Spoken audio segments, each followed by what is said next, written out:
تو پھر multiple options ہیں جس پر حکومت کام کرے گی. اب مولانا فضل الرحمان صاحب جو کہ ایک امپورٹنٹ سٹیک ہولڈر کے طور پر سامنے آئے جب 26ویں آئینی ترمیم پاس ہو رہی تھی, انہوں نے بھی گورنر راج کی مخالفت کی ہے. ساتھ ہی انہوں نے یہ بھی کہا ہے کہ اسلام آباد میں جو کچھ ہوا وہ اچھا نہیں ہوا. اس پر بات کرتے ہیں, ان فوکس ہیں senator Kamran Murtaza sahab. Thank you so much for joining us. اس احتجاج کے بعد حکومتی وزراء بھی یہ کہہ رہے ہیں, اور ابھی آپ سے قبل اختیار ولی صاحب نے بھی یہ کہا ہے کہ خیبر پختونخوا میں تو گورنر راج اور تحریک انصاف کے خلاف ایکشن پر بڑی سنجیدگی سے اس وقت حکومت غور کر رہی ہے, اور مولانا صاحب اس کی مخالفت کر رہے ہیں. آپ یہ سمجھتے ہیں اور آپ کی جماعت یہ سمجھتی ہے کہ حکومت بڑی سنجیدہ ہے اور اسی ڈائریکشن میں وہ آگے بھی بڑھ رہی ہے؟ دیکھیے, یقیناً وہ اس ڈائریکشن میں آگے بھی بڑھ رہی ہے, اور گورنر صاحب جن کا تعلق پاکستان پیپلز پارٹی سے ہے وہ اسی طرح کے خطوط جو ہے وہ عرصہ دراز سے لکھ رہے ہیں وفاقی حکومت کو, اور جس کا نتیجہ جو ہے بظاہر جو ہے اسی طرح سے ایمرجنسی یا پھر گورنر راج جسے کہیں اس میں جا کے کہیں نکلتا نظر آتا ہے. گو کہ یہ ایک دستوری عمل ہوا کرتا ہے, مگر اس کے باوجود اس کو ناپسندیدگی کی نظر سے دیکھا جاتا ہے اور غیر جمہوری سمجھا جاتا ہے. ہم باوجود اس کے کہ ہم سمجھتے ہیں کہ ہمارے ساتھ زیادتی ہوئی ہے صوبہ خیبر پختونخوا میں الیکشن کے دوران, اور ہم ویسے بھی سی ایم کے متعلق اچھے جذبات نہیں رکھتے, مگر اس کے باوجود ہم گورنر راج کو بھی رد کرتے ہیں اور اس طرح کے غیر جمہوری عمل کو بھی رد کرتے ہیں. ہم بالکل اس طرح کے معاملے میں حکومت کے ساتھ چلنے کے لیے تیار نہیں ہیں, یا اس کو حکومت کو کوئی اس حوالے سے کوئی کنسیشن دینے کے لیے تیار نہیں ہے. اگر اس طرح کی کوئی حرکت کی گئی تو اس کے اگینسٹ جدوجہد کی جائے گی. اچھا, جدوجہد کی جائے گی, کیونکہ اختیار ولی صاحب کہتے ہیں کہ ابھی اتحادیوں سے یا دیگر سٹیک ہولڈرز سے یہ معاملات زیر بحث نہیں آئے, لیکن اب ہم ان سے ضرور اس بات پر ان کو کنسنسس کے لیے راضی بھی کریں گے, کیونکہ یہ کام وہ کہتے ہیں کہ اب لازم اور ملزوم ہے. بلکہ انہوں نے تو یہاں تک کہا ہے, جیسے آپ نے کہا کہ آپ لوگوں کے جذبات یا آپ کی جماعت کے جذبات سی ایم کے پی کے حوالے سے اچھے نہیں, لیکن وہ یہ کہتے ہیں کہ بڑی تصویر دیکھیں, وہ خدا نہ خواستہ پاکستان کو توڑنا چاہتے ہیں, گریٹر پختونستان بنانا چاہتے ہیں. ان کا یہ الزام ہے. دیکھیے, کوئی یہ تو پہلے یہ پرانی دوائی جو ہے نا وہ بیچ رہے ہیں, جو پہلے جو ہے نا وہ کبھی کہ کچھ اور لوگ بیچتے رہے تھے, اور اسی طرح سے جو ہے نا اب خالی اس کی بوتلیں جو ہے نا انہوں نے مختلف کر دی ہیں. اس طرح کے مسائل جو ہے وہ عوامی نیشنل پارٹی کے اگینسٹ بھی لائے گئے, بہت ساری لیڈرشپ کے اگینسٹ بھی لائے گئے, ایون اور تو چھوڑ دیجیے محترمہ فاطمہ جناح کے اگینسٹ بھی لائے گئے. انہوں نے, آپ کو اگر یاد ہوگا تو ایوب خان جو ہے نا انہوں نے کہا کہ وہ اور غفار خان صاحب, بادشاہ خان صاحب جو ہے نا وہ پاکستان توڑنا چاہتے ہیں. خدا کے, یا وہ افغانستان سے مل کے پتہ نہیں کیا کرنا چاہتے ہیں. خدا کے واسطے اس طرح سے جو ہے ان کو سمجھ جانا چاہیے. اب ہم سارے پاکستانی ہیں, ہم جتنا کوئی اور پاکستانی پاکستان سے محبت کر سکتا ہے اتنا ہر پاکستانی پاکستان سے محبت کرتا ہے. معاملات اس وقت بگڑتے ہیں جب کوئی دستور کو ہاتھ میں لیتا ہے, جب کچھ قانون کو ہاتھ میں لیتا ہے. آپ دستور کو جو ہے اس کو وائلیٹ کر دیں, اس کے پرزے کر لیں, اس کو اپنی جیب میں رکھ لیں, اس میں اس کو اپنی مرضی کے مطابق چلائیں, اس کو اپنے مفاد میں چلائیں. آپ بھول جائیں کہ اصول کیا ہوتے ہیں دستور کے, آپ بھول جائیں کہ جمہوریت کے اصول کیا ہوتے ہیں. تو ظاہر ہے دوسرے بھی جو ہے نا کہیں وہ باؤنڈری سے باہر آ جاتے ہیں, مگر اس کا مطلب کم از کم پاکستان کے ساتھ غداری نہیں ہو سکتا. اچھا, تو یہ جو پورا احتجاج کا معاملہ ہے سینیٹر صاحب, آپ کی جماعت اس کو کس طرح سے دیکھتی ہے؟ ایک جماعت یہ کہتی ہے ہم نے ہر صورت دھرنا کرنا ہے. ظاہر ہے حکومت وقت جو ہے وہ انہیں روکنے کی بھی کوشش کرے گی اور ان سے کہے گی, اور وہ یہ کہتے ہیں جو آج اعلامیہ آیا کہ ہم نے تو ان کو رعایت بھی دی, آؤٹ آف دا وے ان کی ملاقات بھی کرائی عمران خان صاحب سے, ان کو سنجانی کا مقام بھی دیا, لیکن وہ نہیں مانے. تو ظاہر ہے کہ کسی نہ کسی طرح سے اس ریڈ زون کو خالی بھی کرنا تھا, اور وہ یہ کہتے ہیں کہ ہم نے جو آج جو ان کا اعلامیہ آیا ہے اس میں انہوں نے کہا کہ جو پرتشدد مظاہرین تھے وہ کیا کچھ لے کر آئے ہوئے تھے. اس میں کل عدم جماعت کے لوگ موجود تھے, اس میں مراد سعید صاحب جو ہے وہ 1500 لوگوں کو بھی لے کر آئے ہوئے تھے جن کو وہ مینج کر رہے تھے. تو پھر حکومت کس طرح سے ڈیل کرتی؟ کیونکہ مولانا صاحب کہتے ہیں اسلام آباد میں جو ہوا وہ اچھا نہیں ہوا. پہلی بات تو یہ ہے کہ پی ٹی آئی نے یہ سب کچھ کرنے سے پہلے کبھی کسی کو اعتماد میں نہیں لیا. کسی سے مراد جو ہے نا اس وقت ہم اپنی جماعت کو لے لیتے ہیں, جے یو آئی کو کم از کم اعتماد میں نہیں لیا. اور اگر اعتماد میں لیتے تو ہم ان کو منع کرتے تھے. جس طرح سے کمتر تیاری کے بعد جو ہے نا کوئی احتجاج سٹیج کیا گیا یا سٹیج کیا جاتا ہے، اس کا نتیجہ جو ہے وہ خراب تر نکلتا ہے. پھر دوسری بات یہ ہے کہ ان پی ٹی آئی کے بہت سے لوگ اسٹیبلشمنٹ کے ساتھ مسلسل رابطوں میں تھے، اور اسٹیبلشمنٹ کے ساتھ جو ہے وہ ممکنہ طور پہ لوگ کہتے ہیں کہ کچھ چیزیں جو ہے نا وہ طے کی گئی تھی اور کچھ جو ہے نا وہ معاملات طے ہو چکے تھے، اسی لیے جو ہے ان کی دن تو کیا رات میں بھی ملاقات کروائی جا رہی تھی. تو پھر اس کے بعد کیا ہوا، معاملات کس طرح سے گئے، یہ بات پی ٹی آئی کو خود جو ہے وہ اپنے طور پہ تحقیق کرنی چاہیے. پہلے تو یہ کہ آیا وہ اسٹیبلشمنٹ سے رابطوں میں تھے، یہ بات میری درست ہے یا غلط ہے، اور لوگ جو کہتے ہیں ان کی بات جو ہے وہ درست ہے یا غلط ہے. پھر جب معاملہ بگڑ گیا تو پھر اسی طرح سے اسٹیبلشمنٹ نے گنڈا پور صاحب کو اور عمران خان صاحب کی بیگم صاحبہ کو وہاں سے نکلنے کا محفوظ راستہ دیا. اور اسٹیبلشمنٹ نے خیبر پختونخوا کے سی ایم اور بشرا بی بی کو سیف پیسج دیا، آپ یہ کہہ رہے ہیں؟ جی میں یہی سمجھتا ہوں ایک پولیٹیکل ورکر کے طور پہ، جب وہ باقی لوگوں کے اوپر فائرنگ ہو رہی تھی، شیلنگ ہو رہی تھی، تو ان کو آرام سے وہاں سے نکلنے کا راستہ دیا گیا. ان کو کسی نہ کسی طرح سے انڈرسٹینڈ کروا دیا گیا کہ آپ نکل جائیے یہاں سے، اس کے بعد حالات خراب ہونے جا رہے ہیں.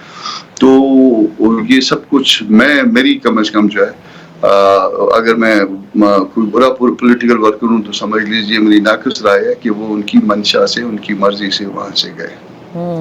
تو مجھے اب یہ بتائیے کہ ایک تو گورنر راج کی تو آپ نے مخالفت کی ہی ہے، لیکن پاکستان تحریک انصاف پر پابندی عائد کرنے کے حوالے سے جو بلوچستان اسمبلی نے قرارداد منظور کی اور اس کے بعد پھر پنجاب میں بھی یہ جمع کرایا گیا، جس کو پاکستان پیپلز پارٹی ریجیکٹ کرتی ہے، شاہ محمود قریشی صاحب نے تو بلکہ شکریہ بھی ادا کیا ہے، یہ کیا معاملات ہیں اور ایسا اگر ہوتا ہے تو اس پر آپ کی جماعت کا کیا موقف ہوگا؟ ہم پی ٹی آئی یا کسی اور جماعت پہ کسی طرح کی پابندی کی مخالفت کرتے ہیں، ہم اس کو بھی رد کرتے ہیں. جو کچھ بلوچستان اسمبلی نے کیا، میرا اپنا تعلق بلوچستان سے ہے، میں خود یہاں کا رہنے والا ہوں، مجھے اس پہ میں شرمسار ہوں، آپ یہ کہہ لیجیے. یعنی آپ دستور کے منافی جو ہے ریزولوشن کرتے ہیں. یہ ریزولوشن پیش کرنے والوں کو، ریزولوشن پاس کرنے والوں کو شاید اتنی بھی سمجھ نہیں آئی کہ یہ دستور جو ہے یہ اس حد تک جو ہے اس طرح کی اجازت نہیں دیتا، اور نہ ہی یہ فورم ہے. آپ خام خواہ کیوں جو ہے نا وہ شاہ سے زیادہ شاہ کے وفادار بنے ہوئے ہیں اور ایسے کام جو ہے وہ کر رہے ہیں کہ جس کا نتیجہ جو ہے ملک کے لیے کل خراب نکلے. آپ اس جمہوریت کے لیے جو ہے یا اس دستور کے لیے نتائج درست نہ نکلے. یہ جو لوگ استعمال ہو رہے ہیں وہ کل اس پہ پچھتائیں گے. اچھا، کیونکہ نون لیگ کے ممبر نے یہ قرارداد بلوچستان اسمبلی میں پیش کی تھی اور گزشتہ روز پاکستان پیپلز پارٹی کے چیئرمین نے بیان دیا کہ وہ پابندی عائد کرنے کے حوالے سے کسی بھی ایمرجنسی یا گورنر راج کے حوالے سے بھی پاکستان پیپلز پارٹی اس کی حامی نہیں ہے، تو کیا ان کی سپورٹ کے بغیر بلوچستان اسمبلی میں یہ قرارداد منظور ہو گئی؟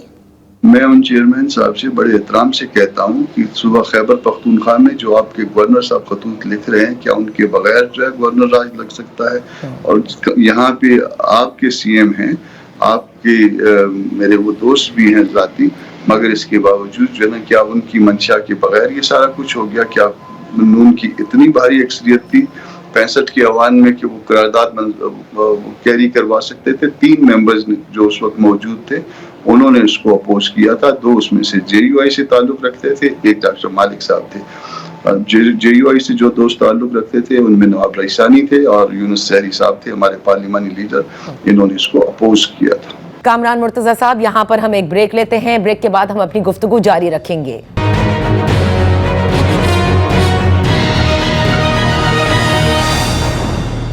Welcome back. ان فوکس ہیں سینیٹر کامران مرتضیٰ صاحب جمعیت علماء اسلام سے. ایک اور بڑا امپورٹنٹ بیان میں اس کو کہوں گی کہ پولیٹیکل سٹیبلٹی ضروری ہے ملک کے لیے، یہ پیپلز پارٹی کے چیئرمین نے کل کہا، اور لیکن ساتھ میں انہوں نے کہا اب چاہے یہ مفاہمت سے حاصل کی جائے یا پھر یوز آف فورس سے.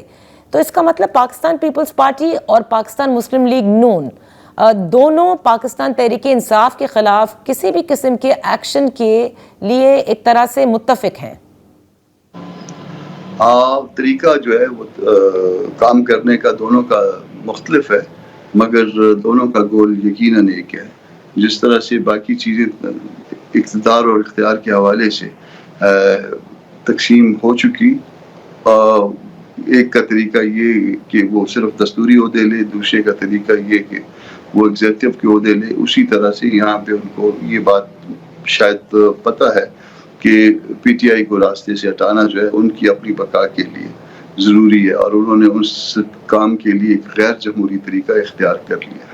تو مجھے یہ بتائیے گا سینیٹر صاحب کہ کیونکہ اس وقت تحریک انصاف کے حوالے سے جو ایکشن کا کہا جا رہا ہے یا جو بھی ایکشن پر غور کیا جا رہا ہے، اس احتجاج کے بعد یقیناً جو فاصلے ہیں تحریک انصاف کے اسٹیبلشمنٹ کے ساتھ وہ یقیناً دور ہوئے ہیں اور مزید، اور مولانا فضل الرحمان صاحب کا یہ بیان تھا کہ اگر ہم سے رابطے میں رہیں تو ہم ان کے لیے ضرور ایک طرح سے they can work for them، یا ان کے لیے کچھ حاصل کر سکتے ہیں یا ان کے آسانی پیدا کر سکتے ہیں۔ تو کیا وہ کردار اسٹیبلشمنٹ سے بات چیت کا ہوگا؟ کس قسم کا کردار ادا کرنا چاہتے ہیں مولانا صاحب؟ ہم نے ایک اپنے طور پہ گڈ جیسچر جو ہے نا وہ دیا تھا، ہم کوئی اسٹیبلشمنٹ سے رابطوں کی بات نہیں کر رہے، ہم سیاسی رابطوں کی بات کر رہے ہیں۔ جو ماحول اس وقت ملک میں بن چکا ہے، اور جس طرح سے جو ہے نا وہ یہ بات تو شاید پیپلز پارٹی اور نون لیگ کے مفاد میں بھی نہیں ہے کہ وہ مکمل جا کے اسٹیبلشمنٹ کی گود میں جس طرح سے جا بیٹھی ہیں اس طرح سے بیٹھی رہے، اور اسی طرح یہی پی ٹی آئی کے بھی مفاد میں نہیں ہے۔ تو چونکہ پالیٹکس جو ہے وہ سیاسی جماعتوں نے کرنی ہے، انہی کو کرنی چاہیے، وہ آپس میں بات کریں اور اس میں جو ہے مولانا اپنا کردار ادا کر سکتے ہیں، یہی ہماری چاہت تھی۔ مگر اگر کوئی اس کو مانے دونوں اطراف سے، اگر نہ مانے تو ہم جو ہے سوری کرتے ہوئے ایک طرف ہو جائیں گے، ہمیں اس سے زیادہ جو ہے اپنے اوپر تنقید کرانے کا کوئی زیادہ شوق بھی نہیں ہے۔ کیونکہ شاہ محمود قریشی صاحب نے بھی گزشتہ روز یہ کہا ہے کہ ایک نیشنل ڈائیلاگ کی، کنسنسس کی اس وقت ضرورت ہے، اور اگر انہیں ملنے دیا جائے عمران خان صاحب سے تو وہ اس پر ضرور بات کریں گے۔ میں آپ سے یہ جاننا چاہوں گی کہ ایک معاملہ اور ہے جس کا کہ ذکر مولانا صاحب نے کیا، اور انہوں نے کہا کہ اتفاق ہوا تھا پاکستان پیپلز پارٹی سے بھی، نون لیگ سے بھی، کہ بل پیش کیا جائے، وہ اب تک کیوں نہیں پیش کیا گیا، اور اگر ایسا نہ ہوا تو وہ سڑکوں پر آئیں گے۔ تو یہ کیا معاملات ہیں سینیٹر صاحب؟ دیکھیے، یہ جو 26th امینڈمنٹ تھی اس کی 3 جہتیں تھیں۔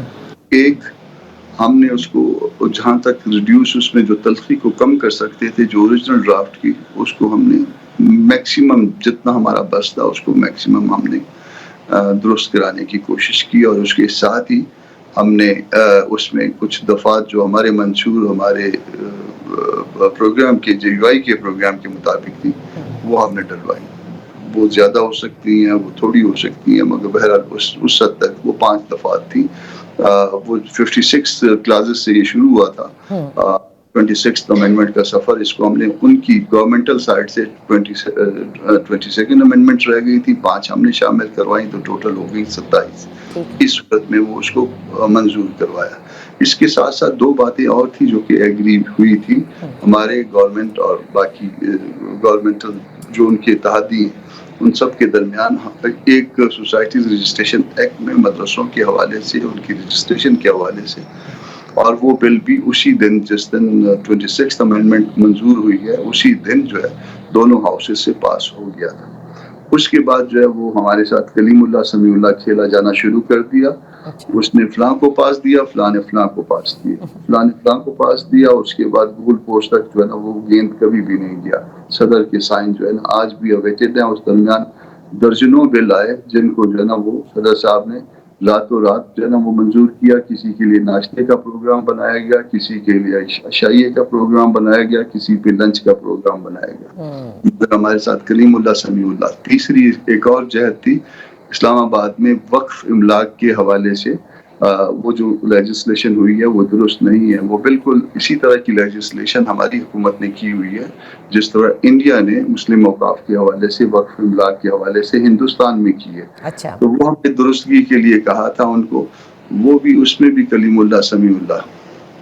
تو پھر اب یہ جو آپ لوگوں کے ساتھ یہ کھیلا جا رہا ہے ہاکی، تو اس کے بعد یہ کیا طے کیا ہے مولانا صاحب اور آپ کی جماعت نے کہ اب آپ لوگ سڑکوں کا رخ اختیار کریں گے اگر بات نہ مانی گئی؟ دیکھیے، مولانا سندھ کے دورے پہ تھے اور بڑا کامیاب انہوں نے دورہ کیا ہے سندھ کا، اور اب منگل کو واپس پہنچیں گے اسلام آباد انشاءاللہ۔ اور میں بھی کوئٹہ میں ہوں اور باقی دوست بھی اپنے اپنے علاقوں میں ہوں گے، تو وہ شاید اس کے بعد جو ہے کوئی مولانا جو ہے کوئی مشاورت طلب کریں تو پھر ہم پہنچ جائیں گے مولانا کے پاس اور پھر اپنی رائے دیں گے. مگر ابھی تک یہ کہنا کہ ہم نے فیصلہ کر لیا ہے سڑکوں کا تو یہ قبل از وقت ہے. بہرحال جو ہے نا بہت ساری چیزیں کک ہو رہی ہیں اور یہ ہمارے دلوں میں جو ہے نا یہ چیزیں بیٹھ گئی ہیں کہ ہمارے ساتھ کس طرح سے دھوکہ کیا گیا. تو سینٹر صاحب 26ویں آئینی ترمیم کے تحت جو صوبائی آئینی بینچز تشکیل ہونی تھی، آپ نے بھی یہ سنا ہوگا کہ پختونخوا نے اس سے انکار کر دیا ہے. انہوں نے کہا کہ یہ صوبائی بینچ نہیں تشکیل دی جائے گی. جی تابع تھی اس بات کے کہ صوبائی اسمبلی کے ریزولوشن کے، اس میں صوبوں کے حوالے سے جو ہے اس وقت بھی جو ہے نہ نون کی منشا تھی نہ کسی اور کی بھی منشا تھی. صرف یہ منشا شاید اس وقت تک وفاق میں تھی جس کسی کی بھی منشا تھی. اوریجنل ڈرافٹ میں بھی شاید اسی طرح ہوگا اگر مجھے درست یاد پڑتا ہے. مگر بلاول صاحب جو ہے وہ اس کو سندھ میں لانا چاہ رہے تھے، تو وہ آپ دیکھیے کہ سندھ اسمبلی نے تو اس طرح کی قرارداد منظور کی ہے، بلوچستان اسمبلی میں کوئی ایسی قرارداد نہیں آئی اور اسی طرح خیبر پختونخوا میں بھی. تو وہ باقی صوبوں میں میرا خیال ہے کہ شاید ابھی تک کسی کو ضرورت نہیں پڑی. بہت بہت شکریہ سینیٹر کامران مرتضیٰ صاحب for being with us on in focus. ساتھ پروگرام کا وقت ختم ہوتا ہے، پھر آپ کی خدمت میں اگلے ہفتے حاضر ہوں گے. اجازت دیجیے، اللہ حافظ.